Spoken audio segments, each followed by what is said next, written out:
రెండవ పాయింట్ చంద్రబాబు నాయుడు అంతే తప్ప చంద్రబాబు నాయుడు అరెస్ట్ అయ్యాడని గెలిచిపోవటం అనేటువంటిది లేదు. ఎవరిని అరెస్ట్ చేసినా ప్రజలు వాళ్ళని చూసి చెప్పతి ఏదో ఓట్లేసేటువంటి పరిస్థితి కూడా ఉండదు. వాళ్ళు తప్పు చేశారా లేదని ఆలోచించుకొని విచక్షణతో ఎవరు కొట్టేయాలి ఎవరు కొట్టలేదు అని నిర్ణయించుకుంటారు. ఇంకొకటి ఏదో మ్యాండేటరీగా పాదయాత్రలు చేస్తే గెలిచేస్తారు. పాదయాత్రలు చేస్తే గెలిస్తే మీరు షర్మిల కూడా గెలవాలి, కనీసం ఎమ్మెల్యేగా గెలవలేదు, ఎంపీగా గెలవలేదు.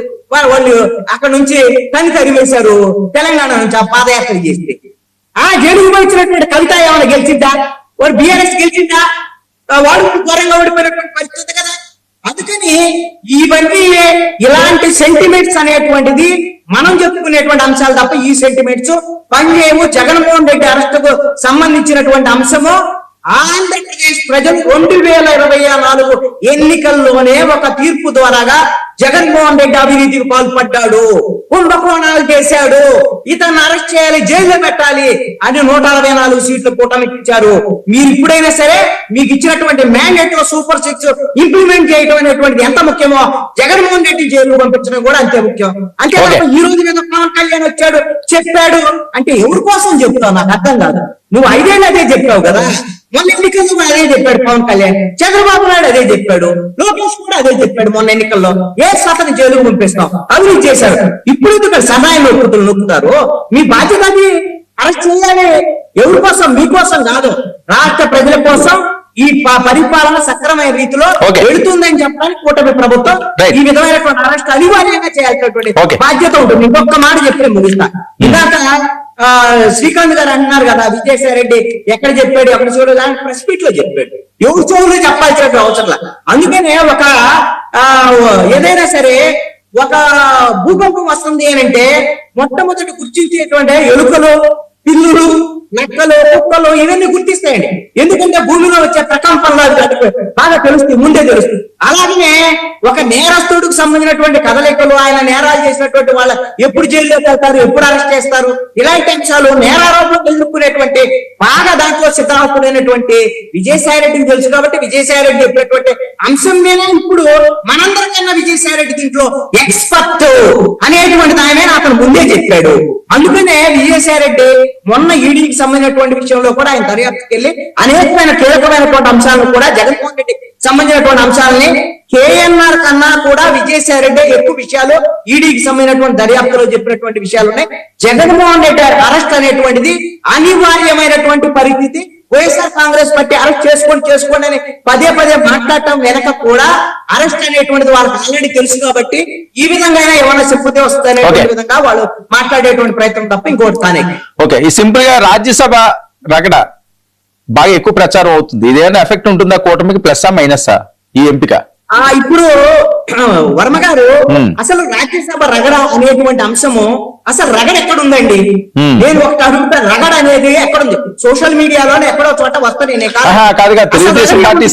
తెలుగుదేశం పార్టీ 3 సీట్లు తెలుగుదేశం పార్టీ, 3 తీసుకున్నారు, ఒకటి జనసేన. అంటే కూటమి మధ్య పంపకాల విషయంలో బీజేపీ వద్దు అని చెప్పింది. ఇక్కడ పంపకాల విషయంలో రగడలేదు. ఓకే, జనసేన ఎవరికి ఇవ్వాలి?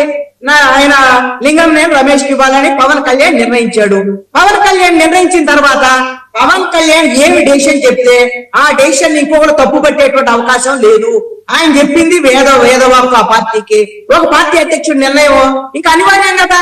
తనను ప్రశ్నించొద్దు, ప్రశ్నిస్తే కుదరదు, నేను వ్యూహాత్మకంగా నిర్ణయాలు తీసుకుంటాను అనేటువంటిది చాలా స్పష్టంగా పవన్ కళ్యాణ్ గతంలో చెప్పుకున్నాడు. ఇప్పుడు ఎవరన్నా ఒకళ్ళిద్దరు ఎవరన్నా మాట్లాడేటువంటి వాళ్ళు పెద్దల లెక్కల వాళ్ళు కాదు. జనసేన పార్టీ తరఫున లింగంనేని రమేష్ కు సంబంధించినటువంటి అభ్యర్థిత్వం మీద ఏ విధమైనటువంటి వ్యతిరేకత రాలేదు. ఇది ఒకటి. ఇక తెలుగుదేశం పార్టీకి సంబంధించినటువంటి విషయంలో 3కి సంబంధించినటువంటి ఎంపిక జరిగింది. ఆల్రెడీ సానా సతీష్ పాత వ్యక్తి, 2 కొత్త వాళ్ళు ఉన్నారు. 3 సామాజిక వర్గాలకు సంబంధించినటువంటి వాళ్ళు, 1 కమ్మ, 2 కాపు, 3 బీసీ. ఈ విధంగా సామాజిక వర్గాల పరంగా బాగానే ఉంది. తెలుగుదేశం పార్టీలో చాలా మంది ఎక్స్పెక్ట్ చేసి ఉండొచ్చు. ఎక్స్పెక్ట్ చేసినటువంటి సపోజ్ రెడ్డప్ప గారి శ్రీనివాసరెడ్డి ఆయన కొంత అసంతృప్తి వ్యక్తం చేశారు. అలాగా కొంతమంది అసంతృప్తి వ్యక్తం చేయొచ్చు. వర్ల రామయ్య లాంటి వాళ్ళు ఏమీ మాట్లాడకపోవచ్చు. ఈ రోజు నాయిగా తెలుగుదేశం పార్టీ ఆఫీస్కి వచ్చి వర్ల రామయ్య ఆనందంగానే ఉన్నాడు అని చాలా మంది పోస్టులు కూడా పెట్టారు. ఆయనకేం అసంతృప్తి లేదు. అలాగా చాలా మంది తెలుగుదేశం పార్టీలో ఏమో దీని మీద వ్యతిరేకత, అసంతృప్తి లేని గందరగోళాలు లేవే. చాలా మీడియాలో జరిగే జరిగేటటువంటి ఒక చర్చ 99 ఛానల్లో పదే పదే జరిగేటటువంటి ఒక చర్చ గురించి చెప్తాను. ఎవరైతే చింతకాయల విజయ్కి ఇవ్వటమో చిరంజీవి అభిమానులకు నచ్చలేదట. ఏం చిరంజీవి అభిమానులను చిరంజీవి ఏమన్నా తెలుగుదేశం పార్టీ అండి? చిరంజీవి చెప్పిన వాళ్ళకి ఏమన్నా తెలుగుదేశం పార్టీ రాజ్యసభ సీట్ ఇస్తారా? తెలుగుదేశం పార్టీకి చిరంజీవికి ఏమైనా సంబంధం ఉందా? చింతకాయల విజయ సంబంధించినటువంటి చింతకాయల విజయను అభ్యర్థిగా ప్రకటించడం అనేటువంటిది తెలుగుదేశం పార్టీ యొక్క నిర్ణయము. ఆయన ఐటీడీపీ తెలుగుదేశం పార్టీకి సేవ చేస్తున్నాడు. చంద్రబాబు నాయుడు నారా లోకేష్ ఇచ్చారు. ఏమైనా ఆయన చిరంజీవి అంగీకరించాలా? చిరంజీవి ఫ్యాన్స్ అంగీకరించాలా? చిరంజీవి తెలుగుదేశం పార్టీకి ఏం సంబంధం అంటే పోనీ చిరంజీవికి ఏమైనా జనసేన పార్టీకి సంబంధం ఉందా? ఉంటేనా గింటే లింగమనేని రమేష్ ఎందుకు చిరంజీవికి ఎందుకు లేదు అని చిరంజీవి అభిమానులు అడిగితే బాగుండదు. అది కూడా అడగలేదు. అసలు చిరంజీవికి ఏ రాజకీయ పార్టీతో సంబంధం లేదు, అసలు రాజకీయాలకే సంబంధం లేదు. ఇక ఆయన చిరంజీవి మూడు సామాజిక వర్గాలు కృష్ణాంజలి గారు ఇప్పుడు చర్చ అన్న తర్వాత మీరు ప్యానలిస్ట్, మీరు అభిప్రాయం మీరు చెప్తారు, మీకున్నవి మీరు చెప్తారు, ఆయనకున్నది ఆయన చెప్తారు, ఇంకోళ్ళు అది అందు ఛానళ్ళకి దానికి సంబంధం ఉండదు కదా. నలుగురు వచ్చిన తర్వాత 4 అభిప్రాయాలు చెప్తారు. వర్మ గారు నేను 99 ఛానల్ ఏదో వెనకేసుకు వచ్చిందని కాదు నేను చెప్తుంది. ఒక చర్చ జరుగుతుంది. అదే అంటున్నాను, చర్చ జరుగుతుంది కదా. డిబేట్ అంటే అది తప్పు రైట్ అని నేను చెప్తాను లేదు. డిబేట్ అంటేనే చర్చ. నా అభిప్రాయం చిరంజీవి అనేటువంటి వ్యక్తి తెలుగుదేశం పార్టీలో రాజ్యసభకి ఎవరికి ఇవ్వాలని చిరంజీవి నిర్ణయించలేడు. అదే విధంగా చిరంజీవి అభిమానులు నిర్ణయించలేరు. అదే విధంగా జనసేనలో ఎవరికి రాజ్యసభ ఇవ్వాలని చంద్రబాబు నాయుడు నిర్ణయించడు. అదే విధంగా లోకేష్ బాబు నిర్ణయించడు. పవన్ కళ్యాణ్ నిర్ణయిస్తాడు. పవన్ కళ్యాణ్ నిర్ణయించాడు, లింగమనేని రమేష్ ఇచ్చాడు. అంతే తప్ప ఇలాంటివన్నీ చర్చలు జరుగుతాయి. అసంబద్ధమైనటువంటి వాదన అనేటువంటిది నా అభిప్రాయం. శ్రీకాంత్ గారు ఏదో చెప్తున్నారు.